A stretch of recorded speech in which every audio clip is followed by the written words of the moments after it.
Olá, gente.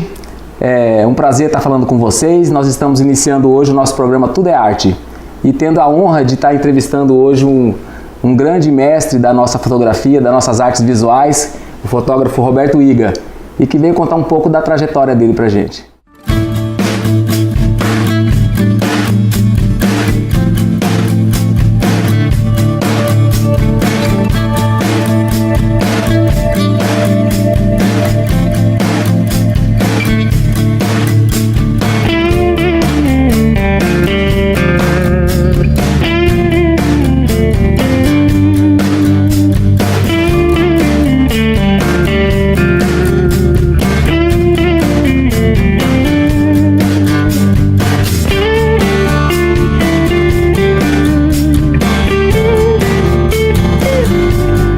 Iga, prazer estar com você. O prazer é todo meu. Tá? E esse programa é seu e a gente quer saber de você, assim, da onde você é, quando que tudo isso começou na sua vida, sua profissão? Então, eu sou de Campo Grande mesmo, natural de Campo Grande, Mato Grosso, né? Eu comecei a trabalhar com fotografia por volta de 1968, eu, na realidade, não comecei a aprender fotografia. Eu era um office boy do primeiro jornal montado aqui, diário realmente, né?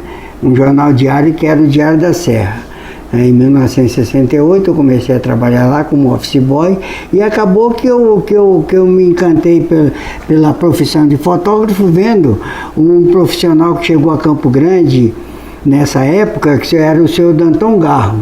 Né? Então, com a proposta do seu Danton Garro de eu cuidar das crias dele, que ele tinha para que 7, 8 filhos que estudavam ali no Colégio Joaquim Murtinho, e o Diário da Serra ficava em frente à praça ali com ele. Né? Então eu comecei a pegar o filho dele 11h30 na escola e ficava brincando com eles até 1h da tarde lá na praça ali com ele. E ele começou a me ensinar fotografia. E o seu Danton, ele tinha um grande legado, uma grande história profissional. Ele, em 1970, 68, 70, ele já tinha coberto 4 Copas do Mundo. Né? Então, ele um cara que trabalhou em grandes jornais do Brasil, JB, Globo, né?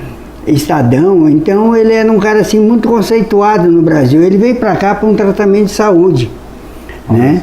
Ele veio para Campo Grande por um tratamento de saúde.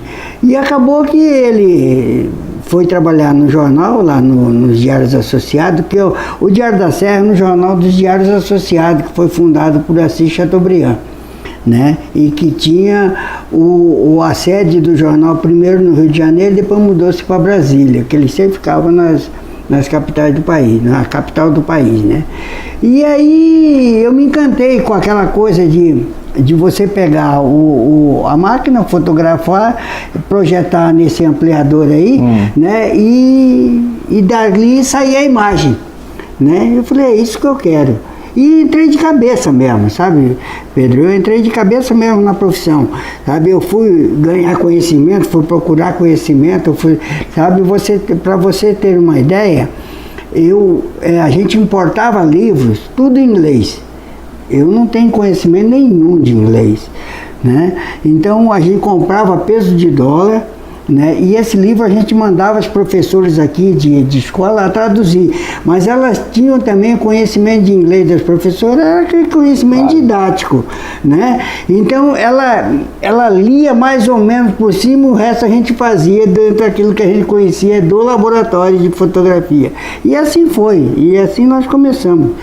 Né? Mas eu viajei para São Paulo, viajei para o Rio, eu fui trabalhar em grandes jornais aqui, tudo para ganhar conhecimento, porque os associados ele tinham jornais em todas as capitais do país, né? Menos aqui no Mato Grosso, que eles preferiram Campo Grande por ser a capital econômica do estado. Então eles preferiram montar o jornal aqui, né? E onde eles montavam, normalmente, começavam com o jornal, eles tinham uma rádio e uma televisão. Por que você fala capital econômica? Porque a capital, na verdade, era Cuiabá, Cuiabá, né? A capital, na realidade, era Cuiabá, mas só que ficava muito longe, né? Você vê, ficava quase 1.000 quilômetros, mais de 1.000 quilômetros de Campo Grande, Cuiabá. Então o estado era muito grande.